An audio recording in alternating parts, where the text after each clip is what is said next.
A grey dawn draped over Berlin in 1944, casting long, jagged shadows across the city streets. Smoke and ash hung in the air like a permanent veil, muting the sounds of a once vibrant metropolis. Torn banners, their black swastikas flapping weakly in the cold wind, lined the streets, symbols of a nation that had surrendered its soul to fear and obedience. The city, once proud, now carried the weight of silent dread. Inside a dimly lit office in the heart of Berlin, a man stood motionless. The flickering lamp on his desk illuminated a face both hardened and haunted. His uniform was immaculate, but the right sleeve was empty, bandaged at the shoulder, a testament to the price of war. This was Klaus Schenk Graf von Stauffenberg, a soldier of noble lineage, a man whose loyalty had once been unquestioned, now torn between duty and conscience. His remaining hand hovered over a scattered array of military papers, each page holding the potential to change history. The room was quiet except for the distant sound of boots marching in the streets outside, a city ruled by fear, a nation silenced by tyranny. Yet within that quiet a storm of thought raged. The events that had shaped Stauffenberg's life converged in this room, forcing him to confront the impossible, to act against the man to whom he had sworn an oath, to defy the very authority he had once revered. He traced the edge of an iron cross pinned to his chest. The medals, the ribbons, the marks of honor, they were now hollow, symbols of a loyalty betrayed. On a small table, a notebook lay open. He wrote a single line, "A deed must be done, however terrible." Closing it, he exhaled, the weight of history pressing down on him. Outside, thunder rolled across the darkened skies. The city waited, the nation waited, and somewhere within the forests of East Prussia, the fate of Germany stirred quietly, waiting for a single hand to shape it. This was the calm before the storm. This was the eve of a defiance that would echo through time. Klaus von Stauffenberg was born in 1907 into a world that demanded discipline, honor, and duty from the moment one could walk. His family, one of Bavaria's oldest noble houses, held centuries of military tradition in its veins. From his earliest days, the values of loyalty and courage were instilled with quiet insistence. The forests, the estates, the rolling hills of southern Germany became the training grounds not only for physical skill, but for moral rigor. Every lesson whispered a single truth. A man's worth is measured by the strength of his convictions and the integrity with which he upholds them. Germany itself was a nation reeling from humiliation. The First World War had ended in defeat, and the Treaty of Versailles had left scars deeper than any battlefield wound. The once mighty Reich, stripped of territory, prestige, and pride, seemed to have lost its soul. Young officers like Stauffenberg, inheriting both lineage and duty, sought ways to restore honor. They did not yet see the darkness that would soon rise, only the possibility of redemption. By the 1920s, Stauffenberg had entered military training. His early years were marked by rigorous discipline and exceptional performance. He displayed a combination of courage, intelligence, and strategic instinct, rare for someone so young. In the officer corps, he rose steadily, distinguished among peers for both his skill and his capacity for leadership. Each promotion, each assignment, brought him closer to the heart of Germany's military structure, yet also closer to the moral challenges that would define him. The rise of the National Socialist Party in the early 1930s presented both hope and unease for Stauffenberg. Hitler promised revival, national pride, and strength. To many, he seemed the answer to a broken nation. To Stauffenberg, the promise was seductive but fraught with warning signs. He observed the rallies, the fanaticism, and the propaganda with a careful eye. Though he swore the oath of loyalty, as every officer was required to, a seed of doubt had been planted. By the late 1930s, the nature of the regime became impossible to ignore. Germany's actions grew increasingly aggressive, and the cruelty of its policies began to surface. Stauffenberg watched as the machinery of oppression swept through the streets, targeting those deemed unworthy by ideology rather than law. Yet he remained, for the time being, committed to the army, believing that true loyalty meant serving Germany, even under a flawed leader. In 1940, he was deployed to North Africa, part of Rommel's Africa Corps. The desert became a crucible that tested every aspect of his being: physical endurance, tactical skill, and moral clarity. Amid the sand, sun, and explosions, Stauffenberg commanded with brilliance. He was admired, respected, and feared by those who served under him. Yet even there, the rot of the regime's cruelty intruded. Orders arrived that required the execution of civilians, reprisals against local populations, and acts that violated the basic principles of humanity. Stauffenberg refused to comply where possible. Each refusal carried risk, court-martial, disgrace, even death. But he could not compromise the values that had been ingrained in him since childhood. And then came the moment that would alter everything. During an air raid, the convoy in which Stauffenberg traveled was struck. The explosion tore through metal and flesh alike. When the dust settled, he lay among the wounded, barely conscious. His right hand was lost. 2 fingers of the left were destroyed. 1 eye was blinded. The desert had taken a body but left a mind sharpened by experience. The pain was immense, but more powerful still was the awakening. He understood in that moment the true cost of loyalty to a man who had betrayed his country. Returning to Germany, Stauffenberg faced a new world, one where obedience to Hitler could no longer be justified by patriotism. The hospitals of Munich bore witness to his transformation. Limbs were bandaged, eyes treated, and wounds healed, but the lessons of Africa were permanent. His injuries, once symbols of sacrifice, had become badges of clarity. He had seen the consequences of blind obedience. He had felt the moral weight of survival while millions suffered under tyranny. In the quiet of his recovery, Stauffenberg began to measure the true scope of his country's destruction. Cities had fallen under relentless bombardment. Millions of lives had been extinguished. Families had been shattered. And yet the nation continued to march, silent, under fear and propaganda. In the midst of such devastation, Stauffenberg realized that courage required more than valor in battle. It required conscience in action. By 1943, the soldier who had once taken orders without question had been replaced by a man who would soon defy the Führer himself. The moral awakening was complete. The next steps would demand more than strategy, bravery, or skill. They would demand sacrifice of the highest order. The shadows lengthened in Berlin, yet within Stauffenberg's study a quiet fire burned. The notebook lay open on the desk once more. Every line written in those months became a map, not of battles but of conscience.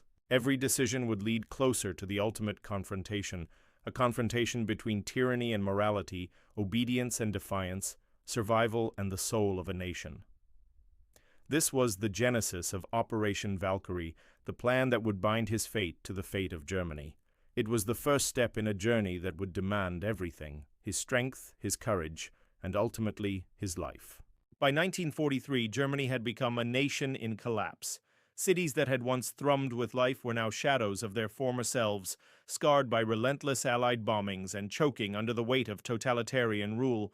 The army, stretched across multiple fronts, was exhausted and demoralized. The Führer, once perceived as a charismatic savior, had become increasingly isolated, erratic, and paranoid.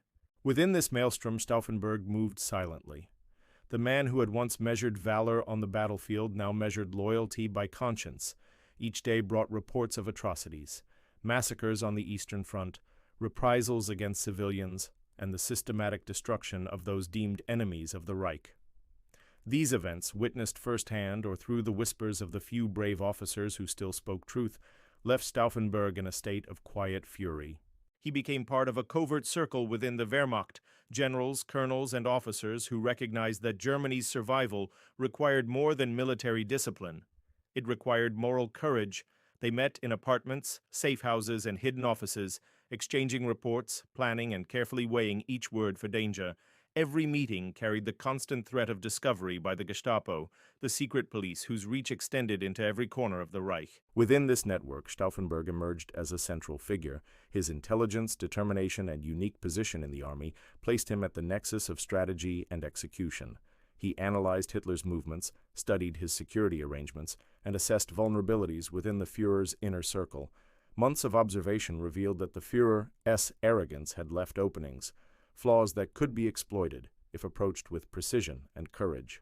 The plan that crystallized from these months of preparation was Operation Valkyrie, initially written as a contingency for internal military crises, but now repurposed as a weapon to assassinate Hitler and seize control of Berlin.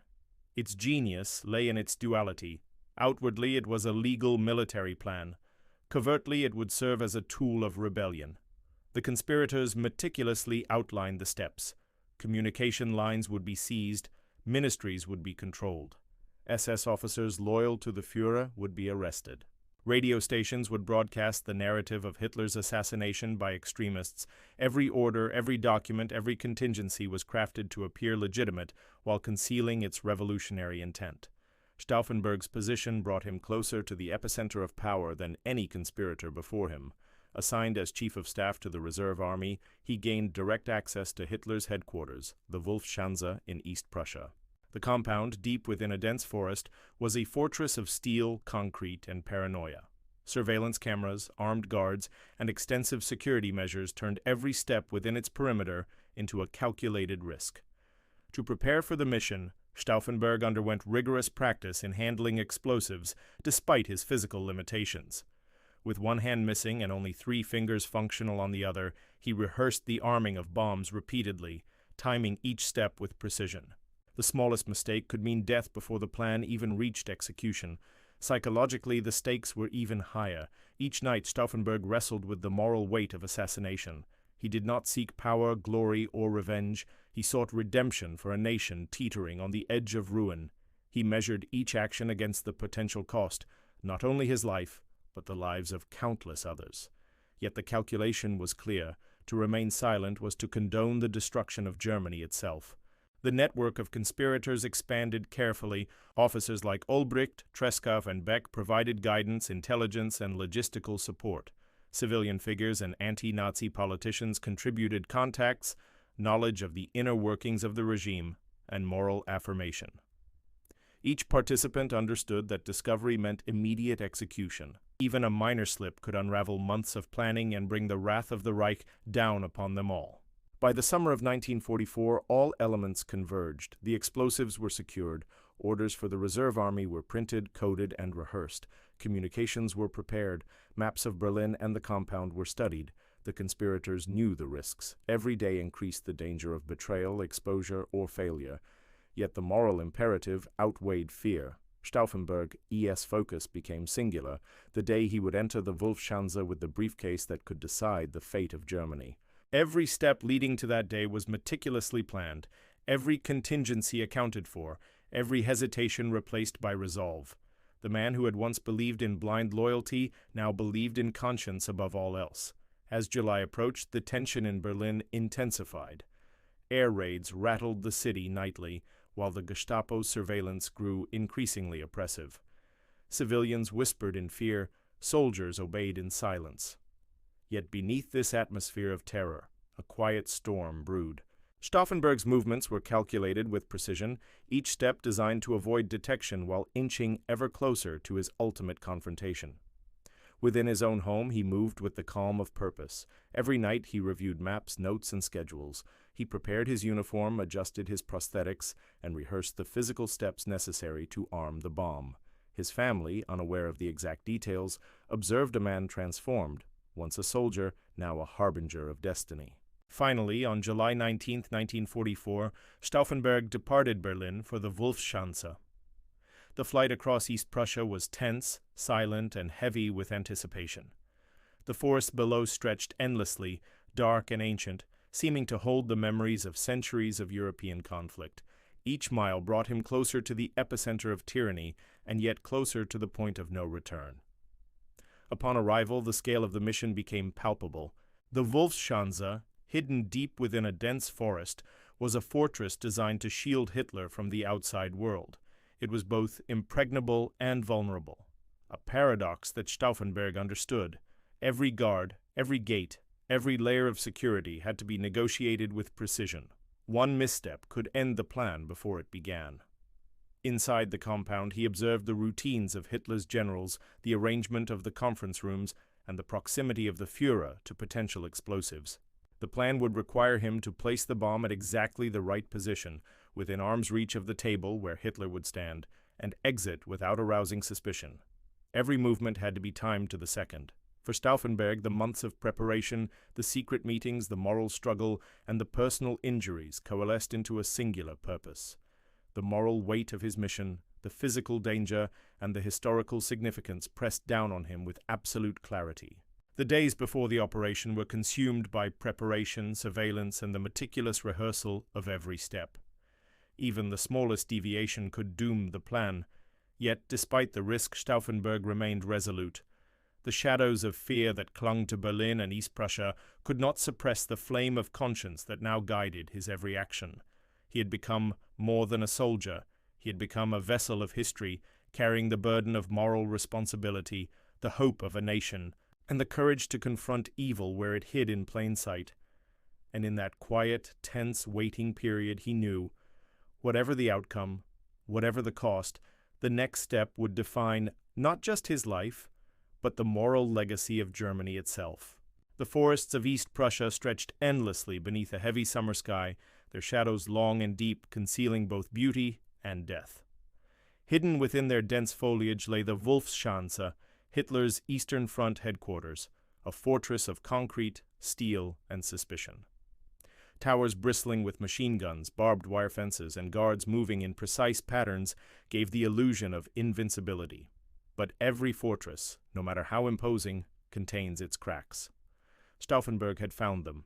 For months he had studied the routines, the meetings, the movements of men who surrounded Hitler, the grandiose conference halls, the sunlit windows, the wooden tables. Each detail was analyzed, measured, and memorized. He carried blueprints, notes, and photographs.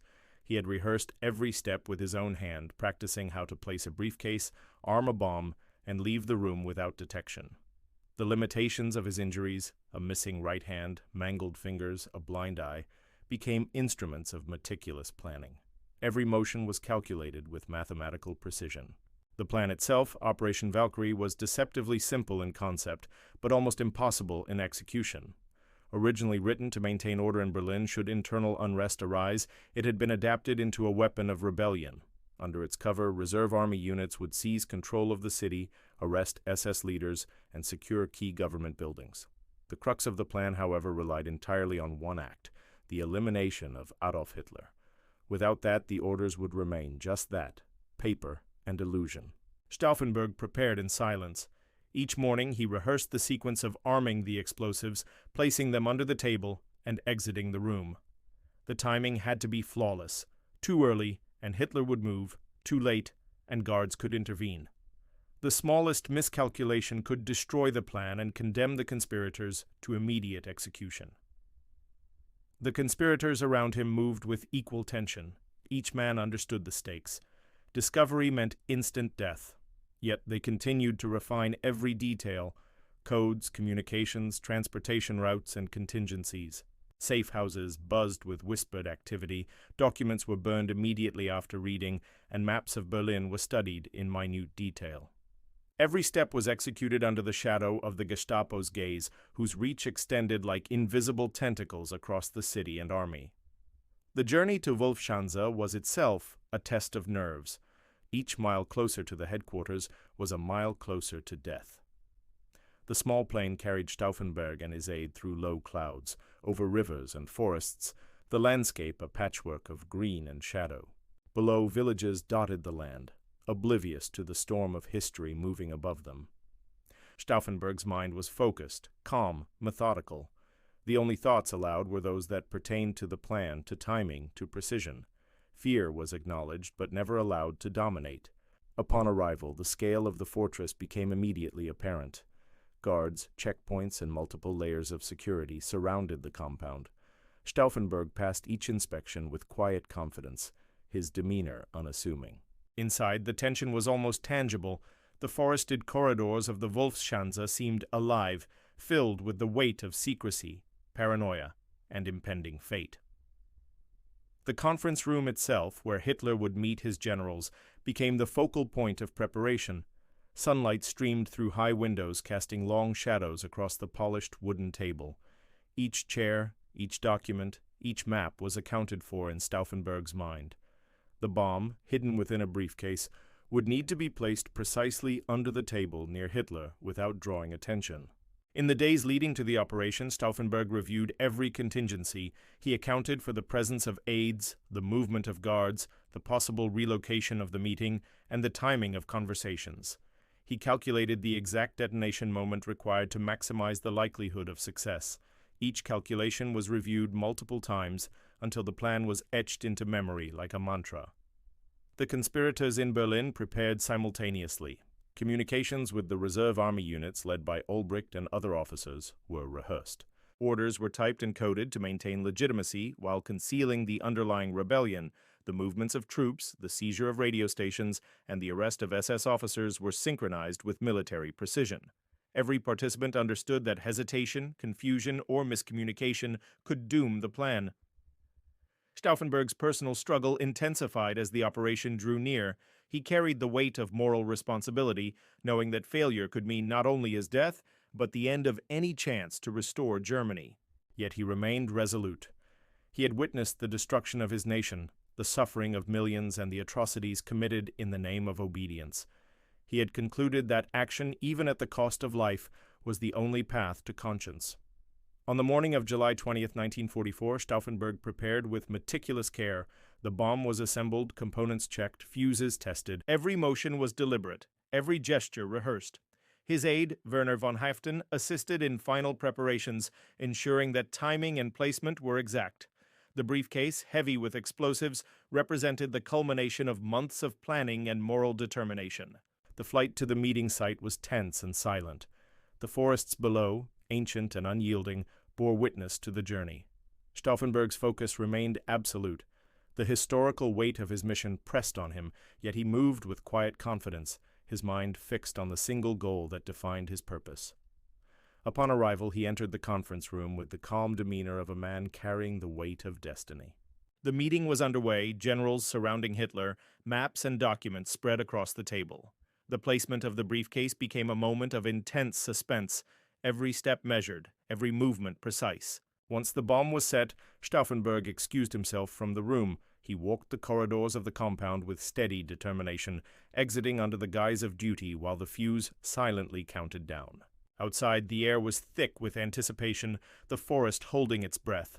The explosion erupted moments later, shaking the room, sending debris flying, and engulfing the headquarters in smoke and fire. Chaos ensued inside the Wolfschanze. Guards scrambled, documents were scattered, and the reverberations of the blast tore through the compound. For Stauffenberg, the initial success was exhilarating. He believed the Führer was dead. The reserve army units in Berlin began to activate, executing Valkyrie's orders with military precision. The conspirators moved swiftly, attempting to seize control of the city and neutralize the remaining loyalists.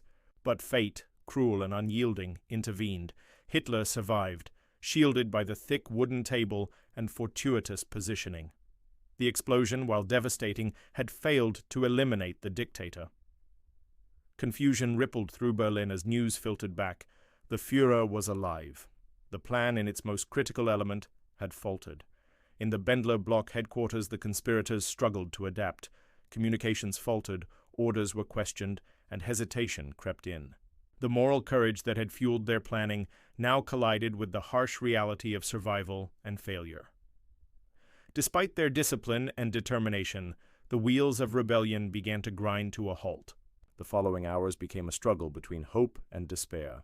Soldiers loyal to Hitler mobilized, surrounding the Bendler block. Arrests, interrogations, and executions began. The carefully constructed plan, months in the making, unraveled in mere hours. Stauffenberg and his closest allies were captured, their fates sealed by the very forces they had sought to overcome. As the sun set over Berlin, the courtyards of the Bendler block became execution grounds. Stauffenberg and the conspirators faced the ultimate price for their defiance, their lives extinguished in a brutal and methodical act of retribution. Yet even in failure, their courage cast a long shadow over history. The July 20th plot, though unsuccessful in its immediate goal, exposed the cracks within the Nazi regime and demonstrated that even in the heart of tyranny, conscience could prevail. The forests of East Prussia, silent witnesses to the operation, stood unchanged as history shifted around them. The Wolfschanze, scorched by the explosion, remained a testament to human ingenuity, courage, and the limits imposed by fate. And in the quiet, the memory of Stauffenberg's resolve endured, a reminder that moral courage, even when it ends in death, leaves a mark on the conscience of a nation. The morning of July 20th, 1944, dawned over Berlin with deceptive calm. The streets, scarred by war and silence, seemed almost ordinary. Civilians went about their routines, soldiers marched with mechanical precision, and the ever-present banners of the Third Reich hung listlessly in the warm summer air. Yet beneath this veneer of normalcy, the wheels of history had been set in motion. In East Prussia, the Wolfschanze smoldered in the aftermath of the explosion. Smoke drifted across the dense forest, mingling with the scent of pine and gunpowder. Debris littered the conference room, papers scattered like autumn leaves across the polished floor. The once impenetrable headquarters had been violently breached, yet the target, Hitler himself, had survived. Thick beams of oak and the fortuitous positioning of the table had shielded him from the full force of the blast. Stauffenberg, flying back to Berlin with the first reports of the explosion, was filled with both hope and urgency. For one fleeting moment, it had seemed that the impossible had been achieved. The Führer's death, the activation of Operation Valkyrie, the seizure of Berlin, all hung within reach.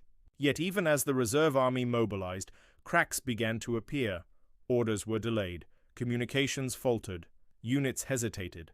In the tense hours that followed, the meticulous planning of months collided with the unpredictable reality of human fear and error. Within Berlin, the conspirators at the Bendler block moved with desperate efficiency. Olbricht, General Feldgiebel, and other officers issued commands, coordinated troop movements, and secured key government buildings. Radio stations were taken, ministries isolated, and the machinery of rebellion began to hum. Each officer knew that failure would mean immediate death, yet the weight of conscience compelled them forward. Meanwhile, Hitler's survival became known within the inner circle. Panic rippled through the conspirators. The reserve army hesitated, unsure whether to continue or halt. Messages from Berlin conflicted, and the sense of timing, so crucial to Valkyrie's success, began to unravel. What had been a moment of hope transformed into a maelstrom of tension and dread. The city itself seemed to hold its breath. Soldiers moved cautiously, civilians whispered in fear, and the SS, loyal to Hitler, began to mobilize against the unfolding coup.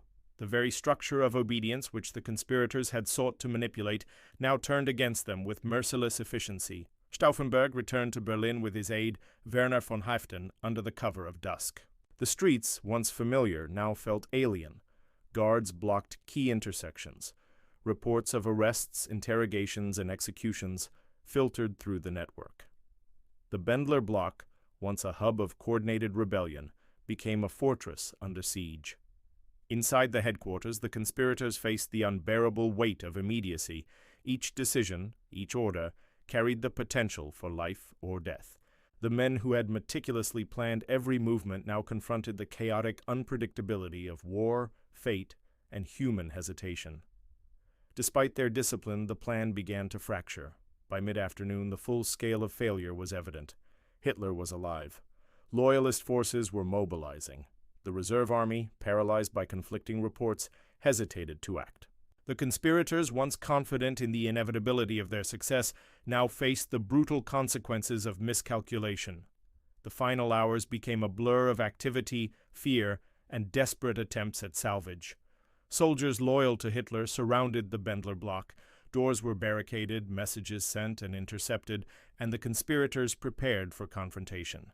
The courage that had guided them through months of planning now collided with the harsh reality of imminent death. At dusk, Stauffenberg and his closest allies were arrested. The precision, discipline, and moral clarity that had defined their mission were irrelevant against the ruthless efficiency of the regime. In the courtyard of the Bendler block, beneath the darkening sky, the conspirators faced their ultimate reckoning. The executions were swift and brutal. Stauffenberg, Olbricht, von Haeften, and others were shot by firing squad. Their bodies fell to the ground where they had planned the liberation of their nation. The echoes of gunfire reverberated across the silent city, a grim reminder of the cost of defiance. Yet even in the face of failure, the moral courage of the conspirators endured. The July 20th plot, though unsuccessful in its immediate objective, revealed a profound truth. Within the heart of tyranny, conscience could still rise.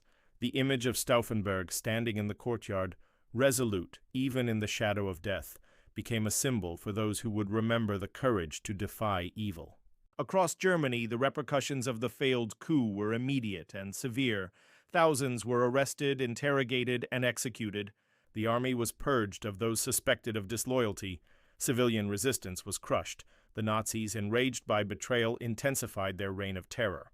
Yet in secret, whispers of the July 20th plot circulated among those who still dared to hope. The actions of the conspirators became a testament to the possibility of moral defiance, even under the most oppressive circumstances. The day ended with Berlin cloaked in darkness, both literal and metaphorical. The Reich, shaken but unbroken, continued its descent toward destruction. The forests of East Prussia, silent witnesses to the operation, remained unchanged, holding the echoes of courage, sacrifice, and moral clarity in their shadows. In the weeks and months that followed, history would attempt to erase the memory of those who had dared. Their families were shamed, their names blackened, their actions portrayed as treason, yet the truth persisted, subtle and unyielding. The courage of Stauffenberg and his fellow conspirators became a quiet beacon, a moral imperative that would outlast the Reich itself. Even in death, they had succeeded in one critical way. They had reminded a world drowning in fear that defiance is possible, that conscience can exist beneath the iron veil of tyranny, and that the human spirit can shine even in the darkest night. The aftermath of July 20th, 1944, cast a shadow over Germany that was as cold and merciless as any battlefield. Berlin, scarred by war and the echoes of betrayal, became a theater of terror. The failure of Operation Valkyrie unleashed the full fury of the Nazi regime. Arrests were swift, interrogations brutal, and executions merciless. Stauffenberg, Ulbricht, von Haften, and their co-conspirators had paid the ultimate price. They fell not in battle against an external enemy, but in confrontation with the moral void within their own nation. Their courage, precise planning, and discipline mattered little against the unforgiving machinery of totalitarian vengeance. The firing squads at the Bendler block executed men whose only crime had been conscience. Their deaths were intended to extinguish the flame of resistance, yet they instead forged a legacy that would survive the collapse of the Reich. Across the country, thousands associated with the conspiracy were hunted down. Officers, bureaucrats, and even civilians suspected of complicity were arrested, often tortured and executed. Families were humiliated, careers destroyed, and lives shattered.